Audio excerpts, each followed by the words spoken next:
We are live. That means I'm Brent Leary. I don't really know what that means for me, but I know my name is Paul Greenberg. My Yes. name is Paul Greenberg. And that would make us the CRM Players because it's also Thursday at 3 p.m. Eastern. And that unique combination of names and time and date equals means we are the CRM Players. And guess what? We've been bringing whatever that is since 2009. the Arizona. Yeah. Some dude named Austin from Arizona. Something like that. That's right. And you'll never know what that means. Yeah, because we don't know what it means. But anyway, we are very happy to be here. It's the Thursday before Labor Day. That's right. I'm trying to stall because,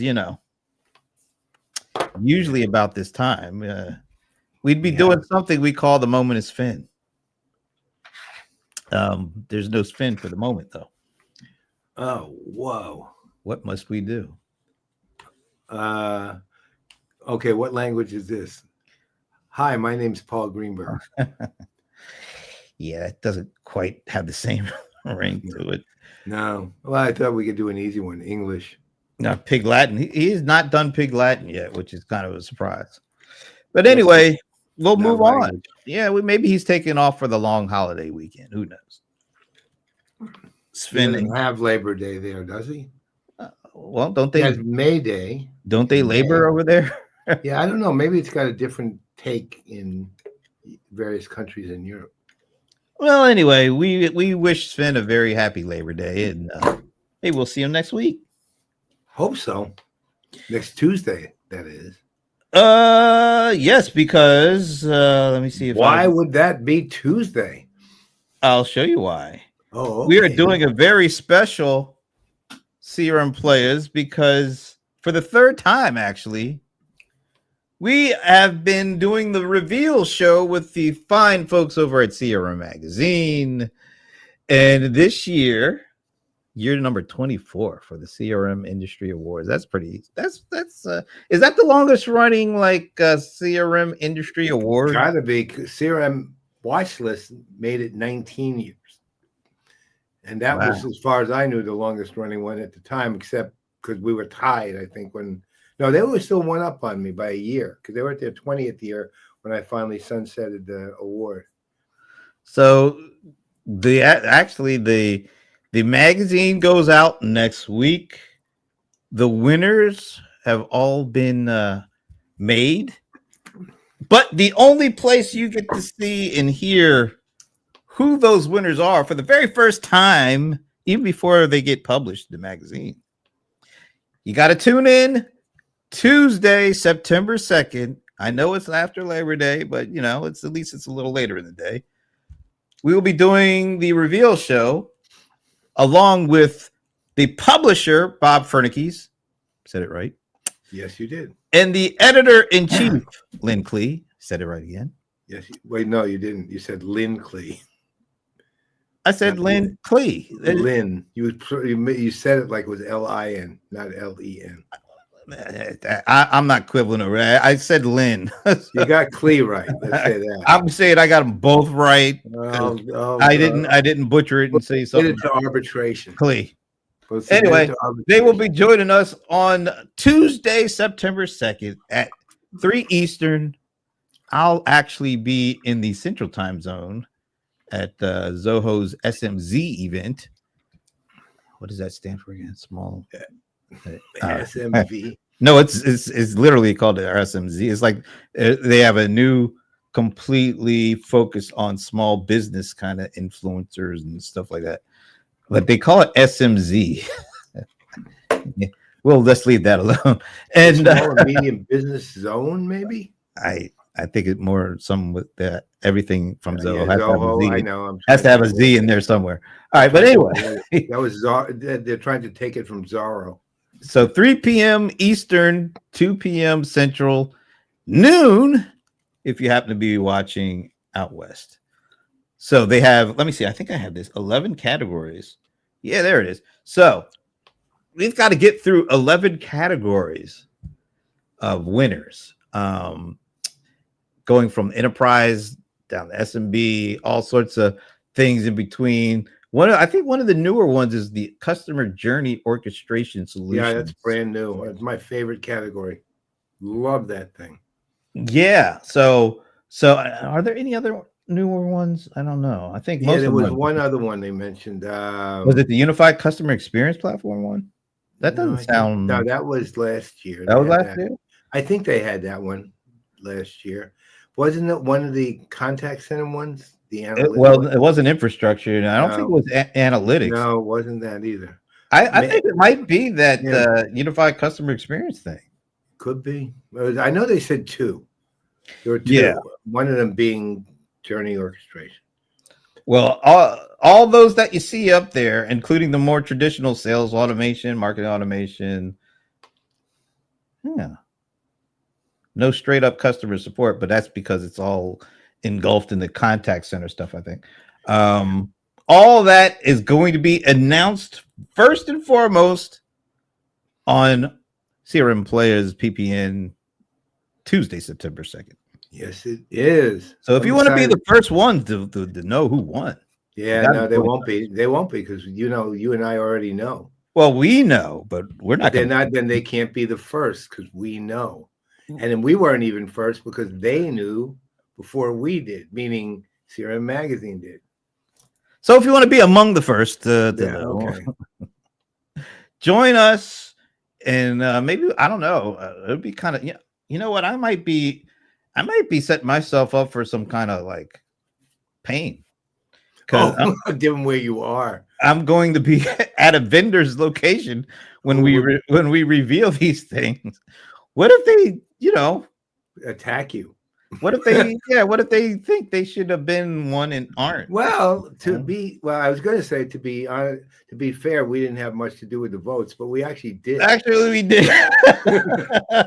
So once again, let me see. I'm not going to be hanging out there all by myself on that. So here is a group of the folks who were, get this, all a part of this. So it isn't just us. Let's see. You know what? I know almost everyone here. There's only one that I don't know at all, and one person I don't know. I know of, but have never met. Person I don't know at all was Andy Haler. I don't know him at all. Max Ball I've heard of, but I've never met him. Everyone else, of course, for years. Yeah, those are the two I don't know. All the other ones, absolutely. So have you met either of them, or have you not met? I mean, have you heard of either of them? I think Max might be Lucy's long great grandson or something. I don't know. Yeah, no, I'm just kidding. I don't know. I don't know either of them, but they must know their stuff because all the folks that CRM Magazine tend to go to are folks who've been around for a long. Maybe they're more heavily on the contact center side. I don't know. But anyway, those are the folks who had some input into whoever ends up winning. So once again, I am in jeopardy because I am going to be at a vendor event when this stuff gets announced. That's 11 people who voted, so you can't blame Brent for anything, right? Because he might have voted for you in every category. So whether you won, I don't know. Well, I do know one way or the other, but I would never say whether you won or lost anything. However, regardless of anything, Brent wasn't necessarily the only or deciding vote on anything. Please remember that. Yes. Because Zoho does have quite a few employees. Like I know 15, 17,000. And there's got to be at least 5 or 10 hotheads there. So take it easy on me. I'm just delivering the message. That's right. There it is. All right. So let's move on because Labor Day is coming up. And, you used to know that's when the second half of the conference season kind of starts and heats up. But not for you. It's so nice. I got to admit, it's really, no disrespect intended to any vendor or anyone I'm not seeing at these conferences, but I gotta admit, it is great not going. I just love not going. You know what? I'll putter around the house, man. If I wanted to go, I'll just virtually go. Right. So it's so easy. And I do virtually go to a lot of them. I have Yeah, to because say. we'll be doing watch parties. So. Yeah, of course. And even the ones we don't necessarily, I'll probably attend one or two of those. But the fact that I don't have to get on an airplane is a nice thing. Well, and that said, in October, I've got a lot of What's travel. happening in October?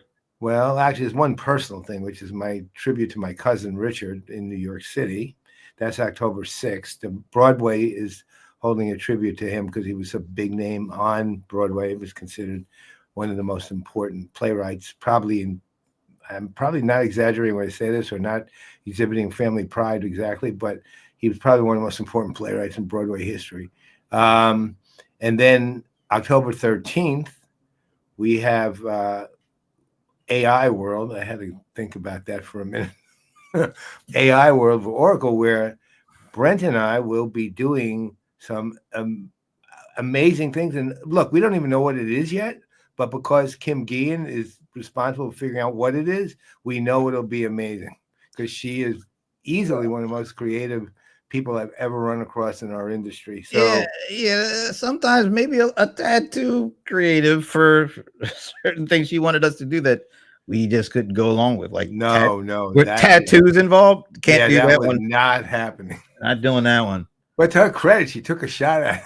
Yeah, she did. She did take her shot, right? So, and then what was October 20th that week? Oh, CCE. We have CCE coming up immediately following that. Well, not immediately. A few days following that, we'll go into CCE, and we're going to be doing some really interesting things there. Where we're making, let's say this.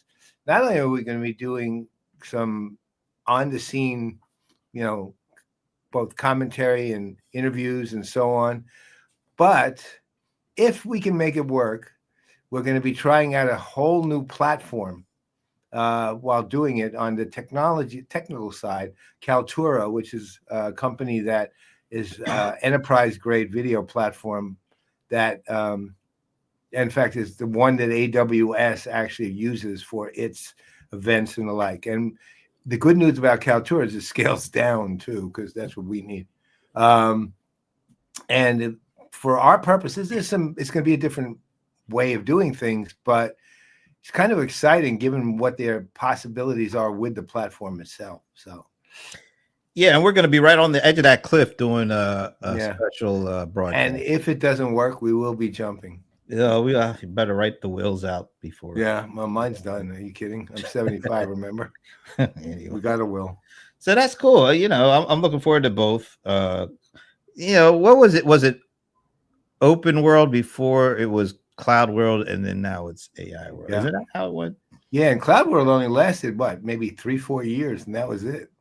Yeah, it didn't make it very long. No, man, it's short lived.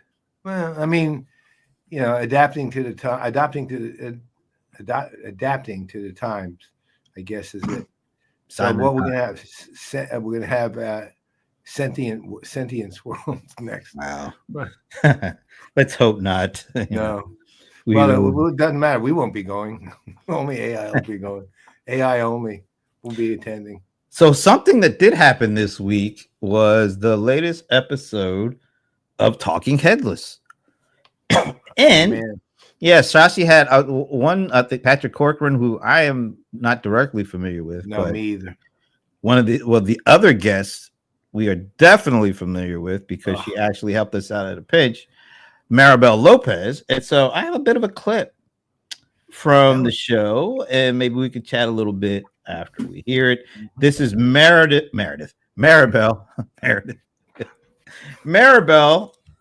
talking about the relationship between analysts and vendor executives. Here's what she has to say. I think one of the biggest issues in the industry right now is analysts don't have enough context from the executives of the companies they're dealing with to understand what their strategy is, what's important to them, how we as analysts can be helpful to them, because as I mentioned earlier, we don't all do the same thing. but there seems to be a lot of fear, and the fear is introduced in the sense of, if I talk to you about anything that isn't fully baked, am I going to be ranked inappropriately, or things of that nature? So I would say executive engagement with analysts is a big issue. What do you think? Yeah, I mean, I'll put it this way. I agree with her in terms of the public face of analysts and executives, meaning executive engagement in a formal sense. So when a business, when the executive represents the business, the analyst represents their firm or their as an individual, then the fear is, I hate to say it, but the executive's fear is probably partly legitimate. Is this going to bite me in the butt, basically, if I say something that's not, complete, fully baked? The answer is, it might not overtly do that, but, it's noted. It's not like you forget it when you're writing up a report or something like that.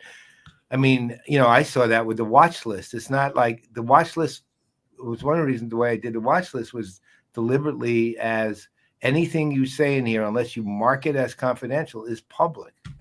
That way it wouldn't be a problem in terms of just somebody remembering. It means I could literally say what you say. But you know what? I mean, they were fully baked, and they were obviously looked over by legal and PR and everybody else who had to look at it before I ever saw the submission. So same thing when you're having a conversation. Now, that said, the one thing, at least in our world, yours and mine, CRM and CX, customer engagement world, the customer facing analyst world, we're friends with a lot of these people, right? We're actual friends.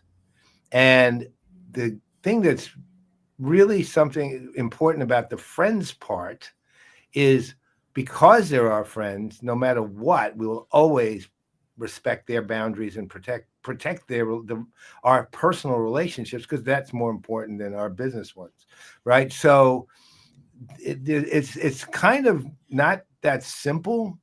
But I will say, John Tashuk, who runs, among many other things, runs Salesforce's AR. He's a market strategy chief. John said did it right. I mean, the way he said, look, he told all the AR people, look, you're going to develop relationships with these analysts. They're going to be friendships, et cetera, et cetera. That's great. But just remember who you represent. And I think that part, if the executives can get that through their head and understand that people are people and things could happen, but they shouldn't have as much fear as they do. I think a lot of it's also fear that they're going to be taken to task for something they said or did by their own company, not by what they say to the analyst, right? Oh, you shouldn't have said that, that kind of stuff, because that does happen, and we know that. So what do you think? I want to play. I got a little trigger happy and didn't play the whole clip, so let me just finish the clip and then I'll. Okay. Times that has to do with the fact that analysts can be a little snarky and your executives don't want to engage with them. Right. We as a lot can be prickly. But having said that, if we don't understand your strategy, we can't communicate your strategy to other companies. So I think that level of engagement has to change in the field at large. But I also respect these guys run, hundreds of millions to billions of dollars of business on occasion. So their first goal is not to wake up in the morning and go talk to 50 industry analysts, right? That was I want to really finish that out. Did you want to add anything based on that? After you do. I have one little thing. I think that she was so spot on everything. We know some folks. They're not only prickly and snarky. They're straight up trying to prove how smart they are and how much they know in a lot of those interactions. And I know those vendors have to sit on their hands, class, or maybe just because they want to say something. Because think of the last part of it, what she said about these folks are literally running hundreds of millions, maybe even billions in terms of budget and a countless number of employees. And they know way more about a lot of this stuff than the folks asking them questions. So I think there is, I think the relationships are important because, like Maribel said, if folks like us can have enough access to get enough information to really make uh, really good, using data and using the kind of information to really put things out there based on that additional access, then we can have a little bit more accuracy in what we say and a little bit more confidence in maybe what we say, how we say it. And I think that's good for everybody. But I get it. I get these executives. It's like I really feel it's more of a privilege on our part. Maybe I'm going completely the pendulum the other way, but they don't have to do that. I mean, particularly for independents, they don't have to really give us that kind of access. But I think it's really important for us to make sure that if we're able to get that, we don't take it for granted. We don't take advantage of it. We have to make sure that we leverage that access and that information to be as thorough and as honest about whatever it is we put out.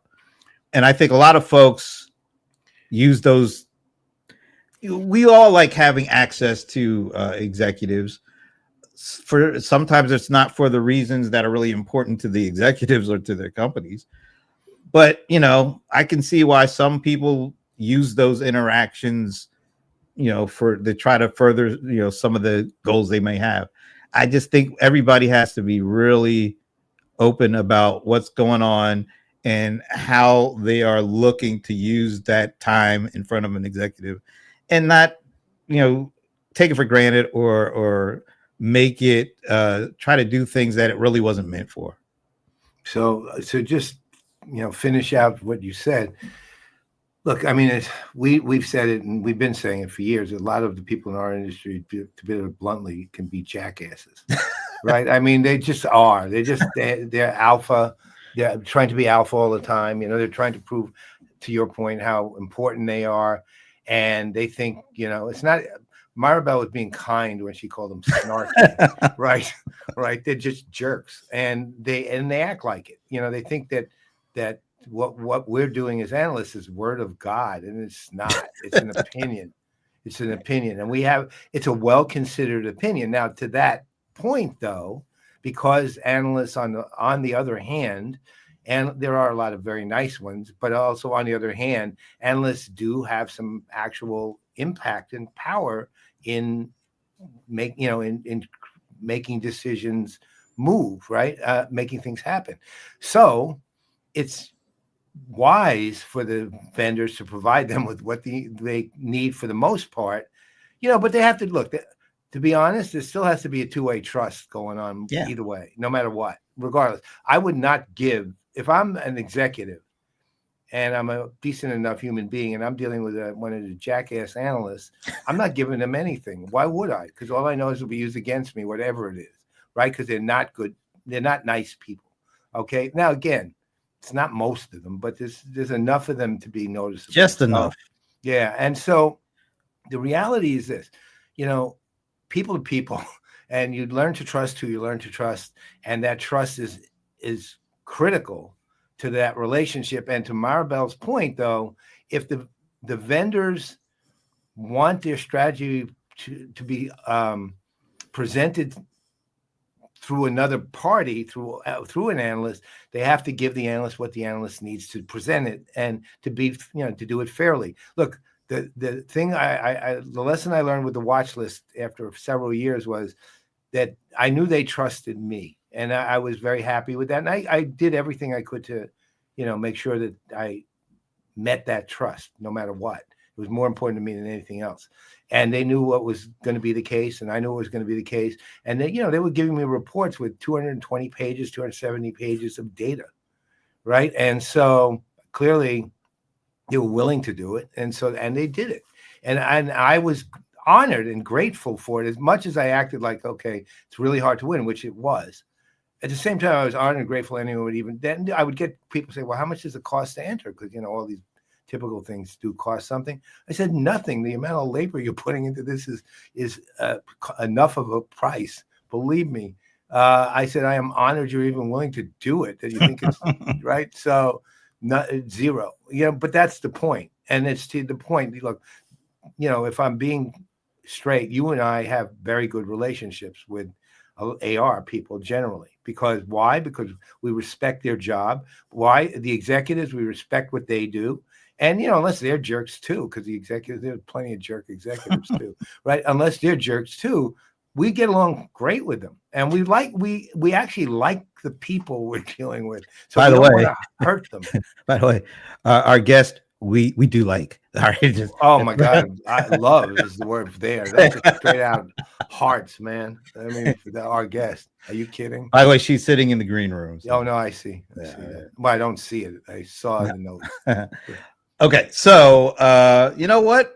Maybe people are taking an extended like Labor Day holiday weekend or something because we don't see our regulars commenting. So I really got this great Stump the Godfather, but I don't know if I want to use it if it's only going to be you and me, Well, we'll get. Yeah, don't. All right, I'll call it audible. I'm gonna do something because football season is kind of right around the corner there. Okay. And yeah, I have a gripe. Okay. I have a gripe, and you'll never guess what I'm gonna have a gripe with. Is this related to football season? It's related to football. No, Bill Belichick. No, well, that would be about the last 5 years. That might have been the case, but he's in college now. I was literally listening to WFAN this morning where one guy was ranting about what a fraud he is. So check out the hat I'm wearing. Okay, it's a Rams hat. Yeah. What a shocker! But you can't see this. But I took an image of this hat from the side view. You notice anything? Brent? Yeah, it's got my name on it. How'd that happen? Little money goes a long way. So what's your gripe? All right, so here's the gripe. Well, you don't like the font? No, the font's fine. No, it's not specifically about this hat. Okay. I've been doing my decluttering thing, right? And that's a real example of great decluttering right there. That is. If you knew, like that's a rack that holds 48 hats. And that's kind of my point. There's not it's actually 224 things. You could see okay. And I still need about another 3 of those, to be honest. But so I went through this process. That's a little up and close. So there's like the full Rams closet. Oh my Lord.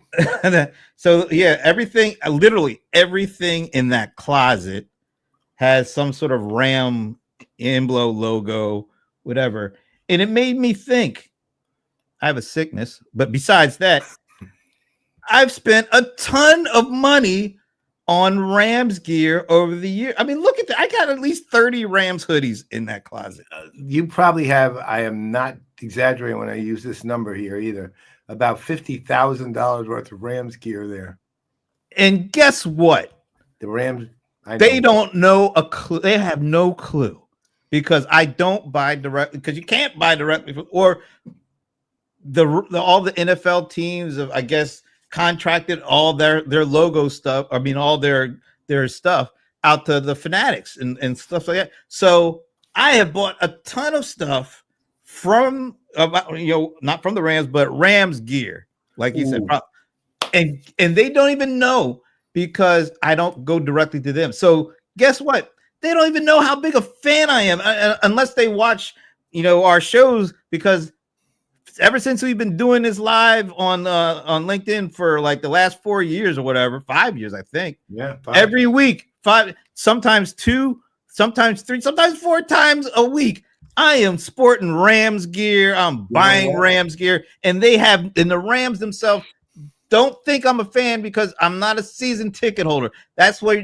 because I don't live nearby. So I'm not even considered a Rams fan because they don't know I exist. And I am a huge fan. There is something wrong with that. Yes. You know what? I have an idea. So we know, both of us know Josh Barney over at Seat. He runs Seat, right? For those who don't know, Seat Sports Entertainment Alliance of Technology. It's basically, I'd call it a loose association, and it's an annual event where all the sports business executives get together from leagues and teams and so on. So what if we take all those pictures you just showed, talk to Josh, have him pass it over to people he knows at the Rams, or Kenny, one of our people, have him pass it to the Rams and see how they respond. I mean, would you do that? I mean, I would do that, but I think I get the point. Of course I do. The bigger point is there are huge fans all over the world when it comes to sports that are not in the physical location of where and these guys don't know. They don't consider them to be because they're technologically stupid.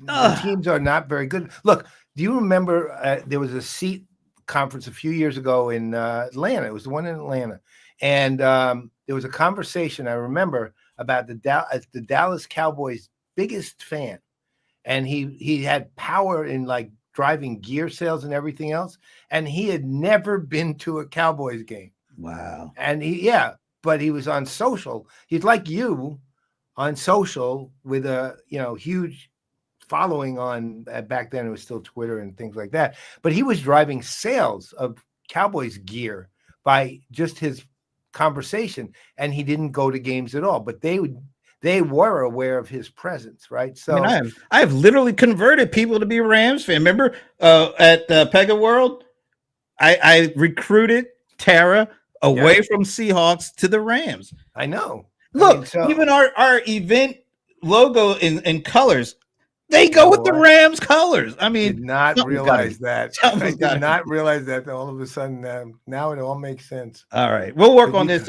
We'll work on this after we. Let's do this. Let's do this. Let's get this over and let's see how they respond. We'll see.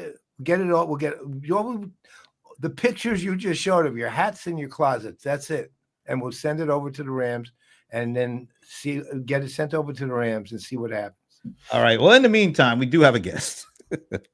So why don't I do what I like to do, which is turn things over to the Venerable Paul Greenberg to introduce our guest today. Okay, so this person is one of the people that the day I met her, I just fell in love right away.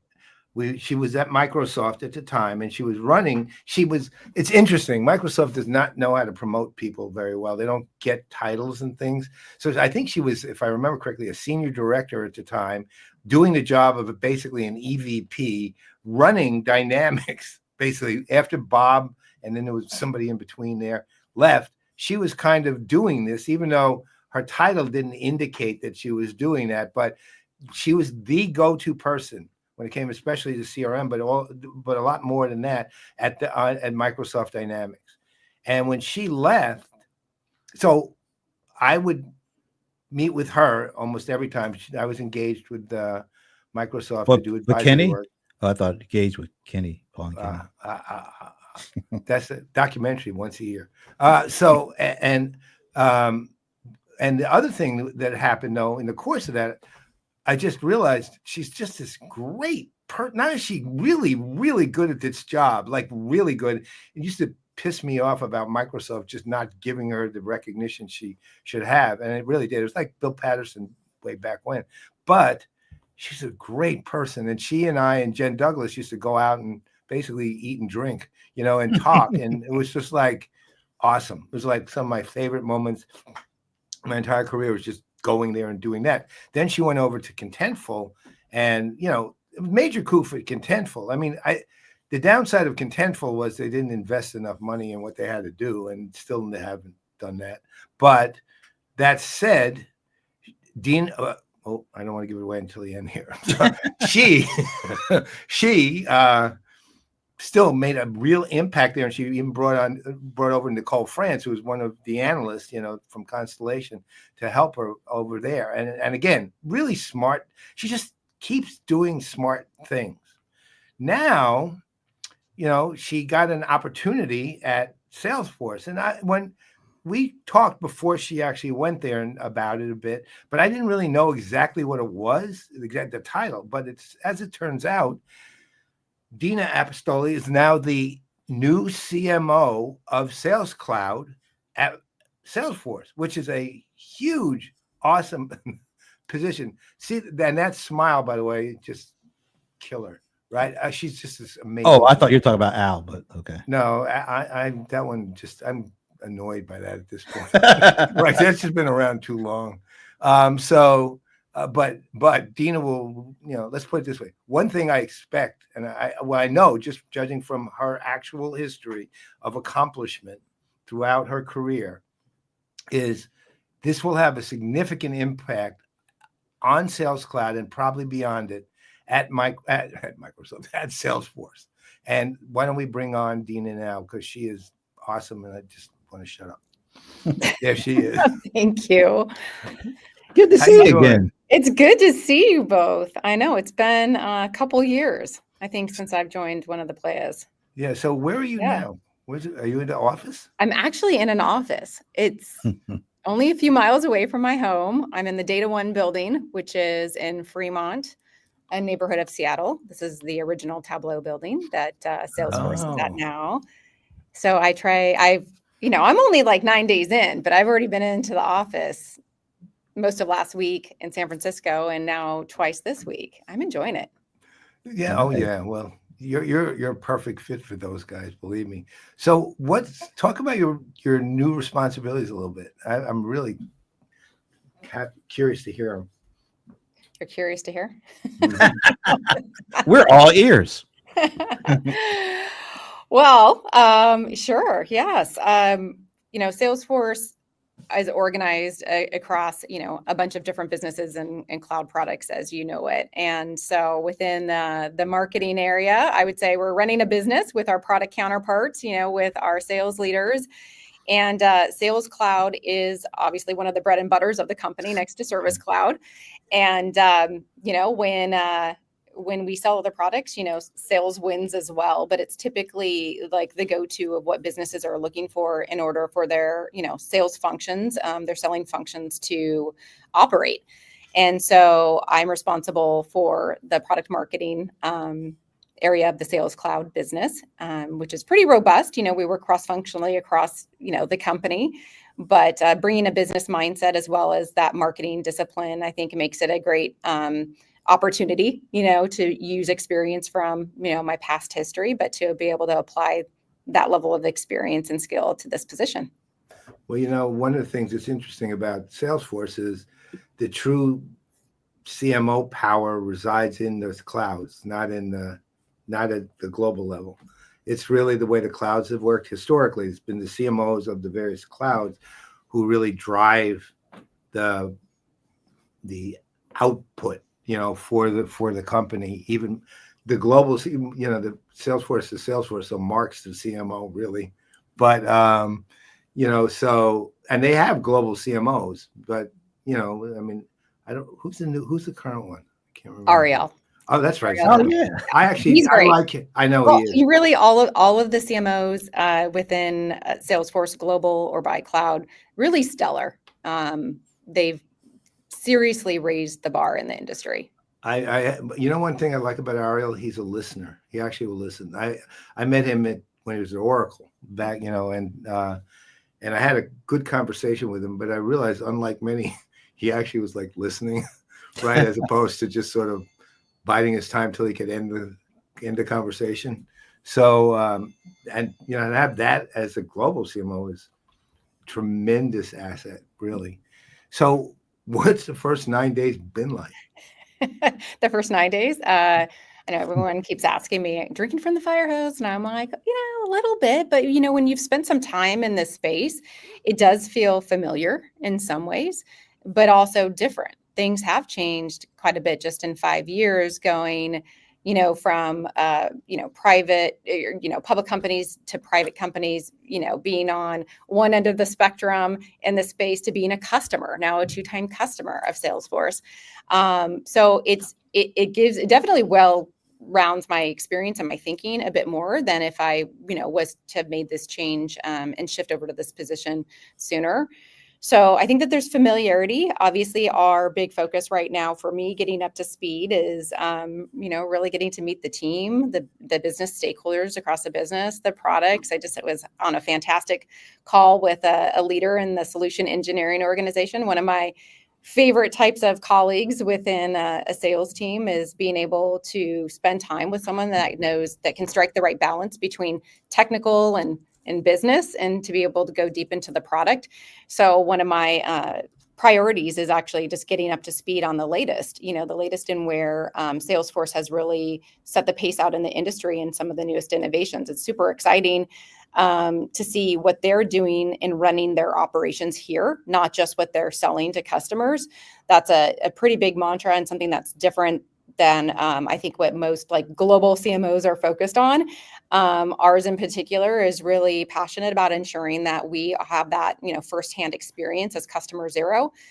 So that's a great way for me to get up to speed and see how this is operating from a large scale enterprise, and then spending time with customers as well is kind of next on my list over the next couple weeks.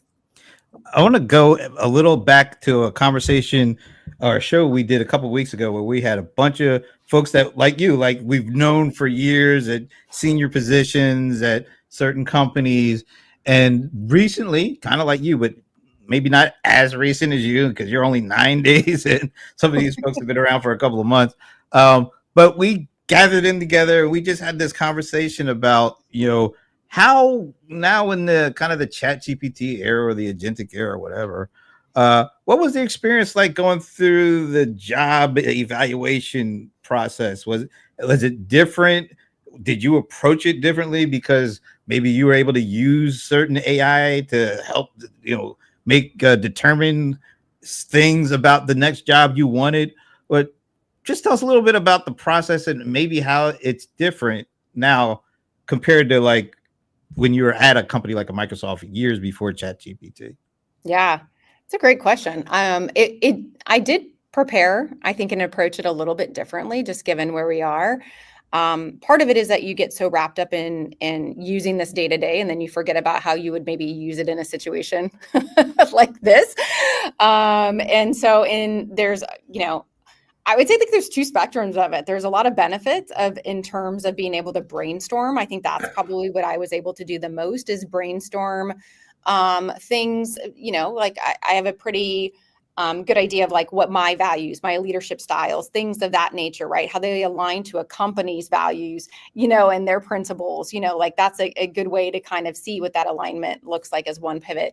The second is, as you start to want to go deeper into the product and the differentiation in the market, things change, really fast. There's a lot of different tech that's in the market now that wasn't, maybe 5 years ago, right? 3 years ago, especially in this like agentic and AI world. And so that's another area of where it's super helpful to really get to, I think, to some outcomes quicker around some of those, differentiations and pros and cons and things of that nature. And so I was able to really use it as a brainstorming, especially in a time where you're not really publicly telling people you're evaluating, something of this sort.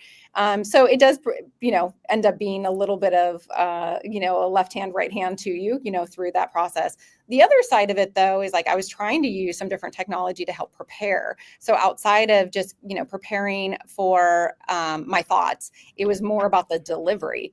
And I tried doing some other things, and I'm not going to talk about all the tech that I've tried. And I was like, I'm going to do it differently. I'm not going to start in like Google Slides, right? I'm not going to start there. I'm going to start somewhere else. And I tried. I really did. But I think after working at some of the best companies in the world and knowing what good output looks like for different scenarios and how to like connect with your audience through great visuals and a story that you tell, some of the technology wasn't quite there in terms of slide creation. I went down it, I gave it a few days, and then I said, I have to break free and I have to start from scratch. And so like the unfortunately, the imaging, the formatting just wasn't to like the standards that I use. So anyways, those are some very basic examples. I thought about other things too. Do I just scrap the whole slides, right? And just, build in what I want to build in terms of, the prompt and see how it goes from there. But, I didn't go that path. I went a little bit more traditional, but I was trying to use some of the new edge technology to help prepare. Cool. That's very interesting. Yeah, actually, it's funny. I don't, to your point, the people you're communicating with all probably use traditional technology anyway, right? Even though they claim, they're not. But everybody, you do fall back to that which you're familiar with when something doesn't meet the standard that you're used to either. Yeah. Right. Yeah. Which is the other side. And that is look, I see that as a problem too, as much as, we were talking about Google, was it Google VO, which is the best of the short video creation tools. And I did one with something had to do with my wife, and it was astounding how uncannily close it was to her actual face. Right. Knocked about 35 years off her, but it still worked. Right. So, but I had it and I showed it to her, of course, but at the same time, when you see it, you think, I'm a little uncomfortable with this one. It doesn't, you know what I mean? There's just something about it that's off. And that happens with a lot of that. And it happens with a lot of the use of AI and Gen AI. That said, do you, from your standpoint, just given that you're going to be selling AI, right? I mean, clearly, since that's all Salesforce is selling these days, so do you use it just routinely in your day-to-day life, just as opposed to say you've scrapped it, so like you've scrapped Google search and you're just using, or maybe you haven't, but you get my point. Are you using it routinely? It is interesting, even in the last 8 or 9 days. I mean, I'm learning some different things in terms of like how we're using Slack, and that is becoming more comfortable than even just going to Gemini, as a first place. And it's part of like how we've implemented it in such a robust way. But there's a lot of power users around here, and it's like filling my brain so quickly around some of the ways that are really, really creative, and maybe you could say traditional in how you would use AI, for, copy generation, but more about how you can program the prompts. Like, you think about like customer stories, you think about SEO pages, you think about some of those aspects of how you could be more efficient, to produce those things that sometimes as a marketing team take a lot of resources and a lot of content and perspective to build out. Those kind of things, when you do kind of optimized pages for SEO, could take weeks and weeks, to build out on top of everything else you have going on. There's different ways though that you can use AI to help produce those more effectively so that you can kind of get those things done, focus on the things that need more attention, such as like where you're going to track new audiences and how are those converting, to actual pipeline. So it's a trade-off, right? So it's somewhat of a trade-off. It can definitely help accelerate, I think, the production. It doesn't, it shouldn't ever undermine though the importance of quality, right? And I think that's the part that as a marketing leader and a marketing team, you have to ensure that you're not just like pumping things out. It's not about the volume of it. You really got to keep that high quality, because if anything, you just want to be able to focus on the right things and ensure that you have like a healthy team and a healthy culture that knows what quality looks like, and they feel like they have a place in their organization and they're driving, impact. So those are some of the things that I think about, is like the human aspect of AI working with them. Yeah. Being the CMO of Sales Cloud, I mean, it seems like, at least my experiences, when I'm, hearing about anything related to AI, whether it's generative or agentic, mostly it's around, the kind of the service side of things. And then marketing is for content creation and all that kind of stuff. So you hear a lot about it from those kind of perspectives. Not as much from the sales side of the house, which I think is like, come on, there's definitely things that you can be doing here. So what do you think from an agentic AI or a generative, it doesn't matter. What are the things that and I know you're only 9 days in, I'm trying to keep that in mind. What are the things that you think your customers don't know, or possibly know, but maybe they have a misperception around what agentic or generative or whatever AI, how it can actually help them from a sales perspective, and what do you want to do to help them get it right? Yeah, I think some of the best agents, frankly, are working end to end across a workflow of a business, right? They don't have to be kind of guardrailed within one department and function. And so I think you have to take yourself out of a little bit of like that mindset that it's just for one department. You know, coming from some smaller companies, but also like living through this and working with sales functions so closely, come from a place of like where marketing is generating a lot of pipeline for an organization and quality pipeline for a sales team. So I don't look at it as like it is just your marketing website. To me, that is like the front door to, you know, your entire business, right? That funnel. And so I think about, yes, that you could say that's the generative part, but when you start to think about like the richness of data that's sitting behind it, and obviously how it's trained and guided to be able to take actions, that's where it starts to get really interesting. But to me, it's like, gosh, I see so many examples and use cases for sales specifically.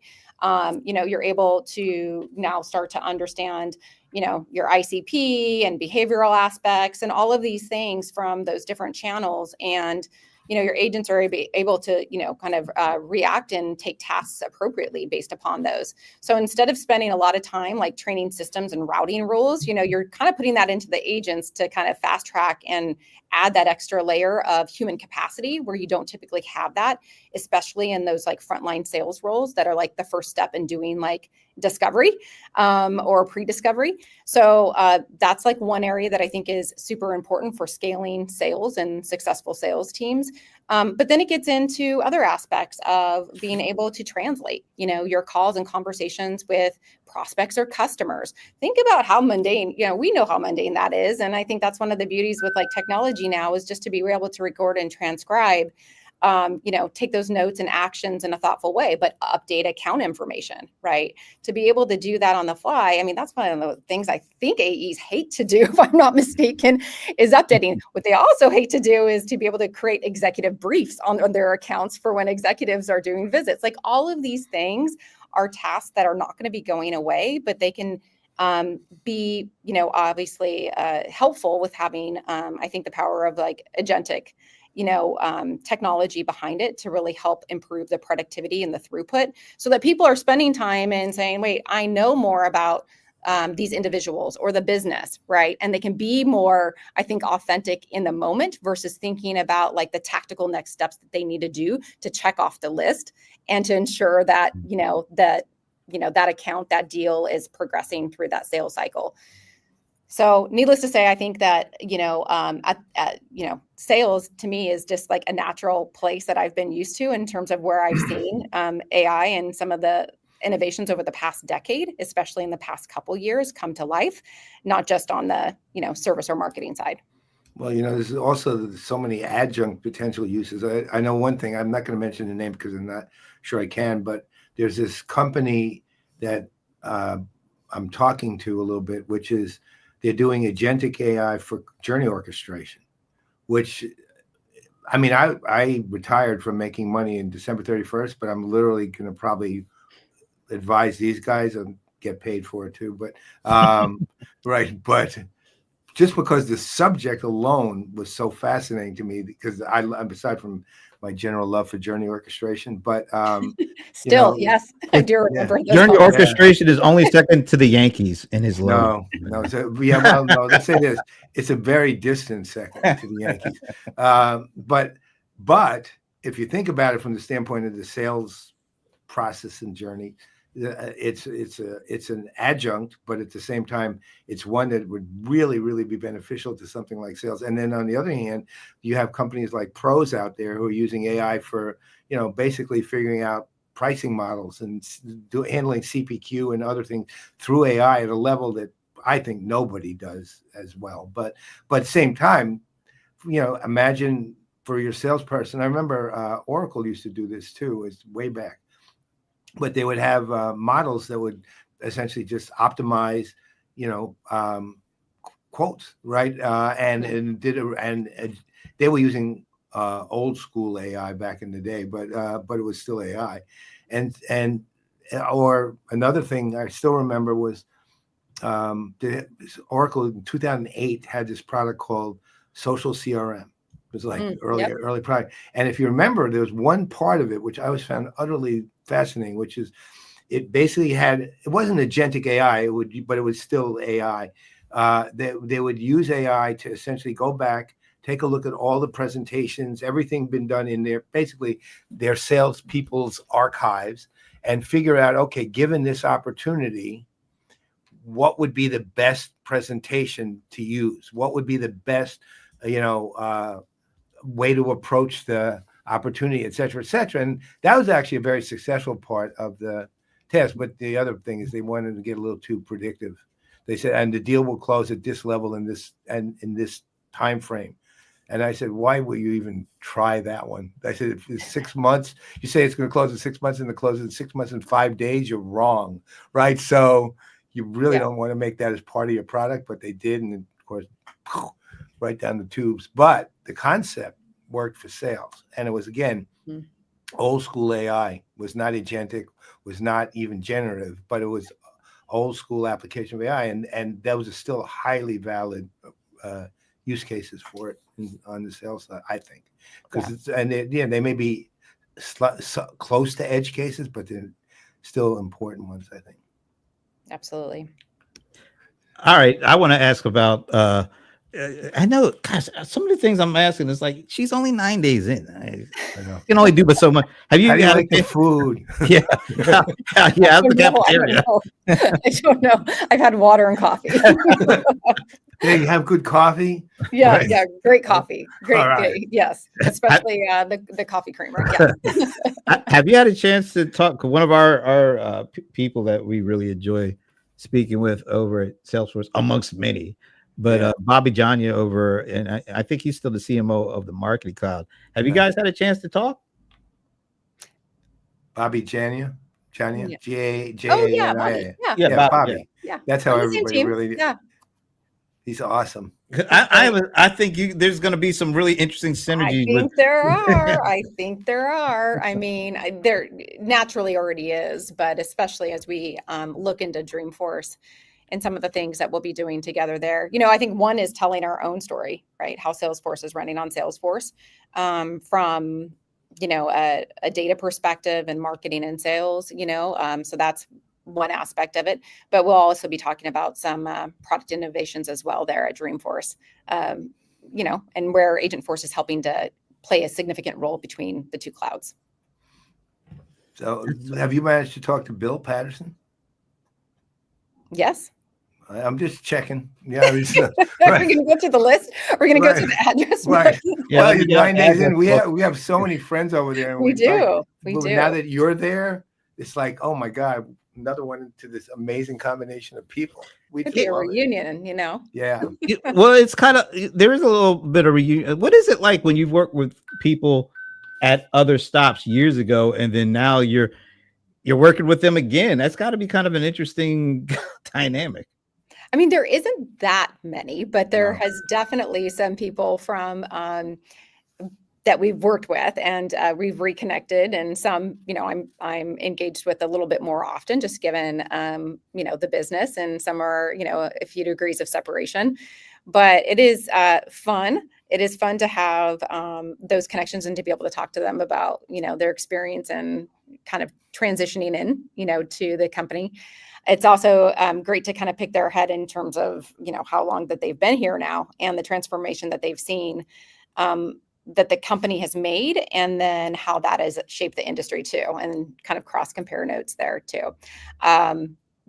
There's a great handful of leaders that are over here at Salesforce that I'm really excited to, stand alongside with them. I know we're at the top of the order. Yeah, go ahead. Well, do you have something you want to ask? I have one very short thing. Yeah, I just want to. Have you been to a Dreamforce before? It's a great question. Not live. Can you believe that? So this is going to be your first Dreamforce. This is really going to be interesting. What are you looking for? Exciting. What are you looking out for? This is going to be your very first Dreamforce. What am I looking out for? Well, I'm excited. I've been watching these online, definitely for more than, the past 5 years or so. So it's always interesting to see what it's like, and, virtually and after the fact, but to be part of it, oh man, the energy, I know it's going to be insane. The energy of customers, really, I think that's the thing that I'm most excited is the diversity of customers that are going to be represented there and just showing up. Users, as well, being able to get a little bit more hands-on. There's, workshops and great sessions like that. Networking is going to be amazing. So it's going to be a crash course. That's right. It's my first 90 days. So I'm looking forward to that. I'm looking forward to carrying the torch on some of the announcements that we're going to be making for the Sales Cloud business. I mean, our portfolio has really started to round out nicely when you start to think about the additions with kind of our view around Slack first and how that fits in with the Sales Cloud. As you think about SPM and some of our planning, capabilities as well. Partner Cloud. Oh, I know that's a topic from a long time ago, but gosh, so much good, robust functionality. I'm excited about carrying the torch on these topics. Looking forward to, maybe will I see you two there? Will I get to see you? Spend some time with you there? No, I'm retired from these things. Oh, Paul. I was going to see. My final question was: are you going to show up ever in DC area? Likely at some point. Well, as soon as you do, okay, let me know. Literally, let me know. As long as I'm in town, dinner, you got and look, if it's even vacation with your hubby and your kids, fine. I'll take you all out to dinner. It doesn't matter. Just come, right? Please. Kids, husband, and cats. Yeah, sure. We'll be there. Just please. Yeah. Oh, that's a lot of those. Okay. Yeah. So, well, I'm trying to. Brent, are you coming? Here's the problem. Here's the challenge.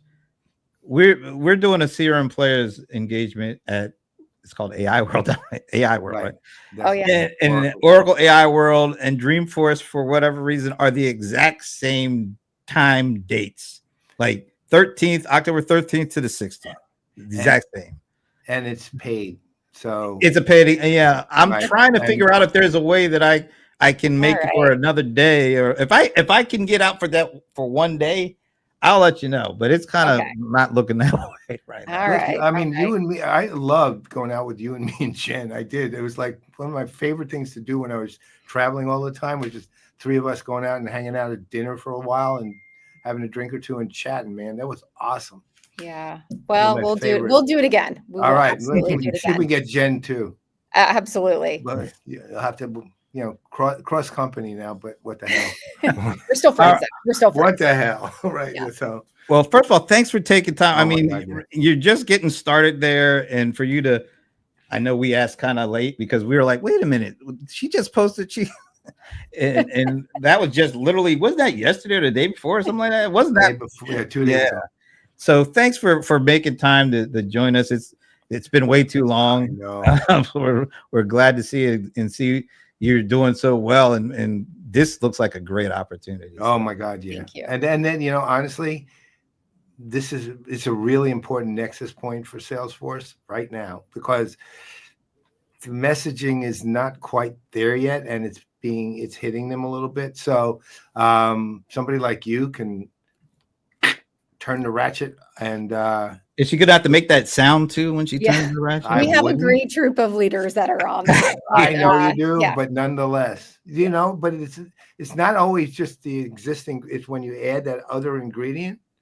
I mean, think of a Manhattan without a brandied cherry, man. It wouldn't be. Say a twist of lemon. I don't know. No. A slice of onion. Oh, okay. I always think of. You could have said a slice of onion. You could have said with one. Imagine KFC chicken without that 12th herb or spice. Oh, there you go. I don't think I could. Well, Dina, thanks again, and we definitely look forward to speaking with you more. Oh yeah, of course. Absolutely. So, on behalf of Dina, how do you pronounce your last name? Is it Apostolou? Close. Apostolou. Okay. Apostolou. Apostolou. All right. Yeah, we'll get there. Like almost like OP. Well, on behalf of Dina, I'm Brent. I'm Brent Leary. I'm Paul Greenberg. And we are the CRM Playaz. And here's one thing you got to know, Dina, how we end our show. This dog here is our favorite, our official mascot, who happens to be Ann Chen's dog, Minnie. And if you haven't met Ann Chen, you will. She's running AR for John Tashik for Salesforce. Awesome. Love the mascot. All right. The best. Have a great Labor Day, folks. We'll see you.